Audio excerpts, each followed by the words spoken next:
নমস্কার, আমার গল্প কথা আপনাদের স্বাগত জানাই। আজকে বৃষ্টির মধ্যে ভিজতে ভিজতে চলে গেছিলাম সকালবেলাতেই সবজি বাজারে। ডিমের ট্রেও শেষ হয়ে গেছিলো, আর কিছু কিছু বাজারও শেষ হয়ে গেছিলো, সেইগুলোই আনতে চলে গেছিলাম। আর গেছিলাম বেকারিতে গিয়েছিলাম রীতিমতো ব্রেডটা আনতে, ছেলের জন্য, মেয়ের জন্য সকালে নিয়ে যাবে।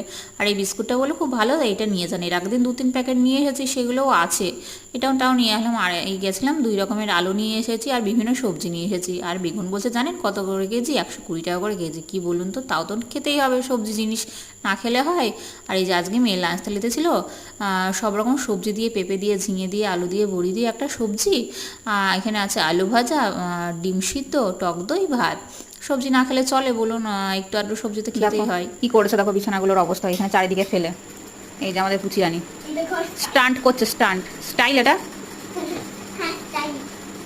বিছানা রোদে দেওয়া হয়েছিল, হালকা রোদ উঠেছিল। আর এই যে আমাদের পুচি রানী পড়ে যাবে ওখান থেকে, পড়ে যাবে। চুলের অবস্থা দেখো, মনে হচ্ছে বটগাছের ঝুড়ি নেমেছে চুল দিয়ে।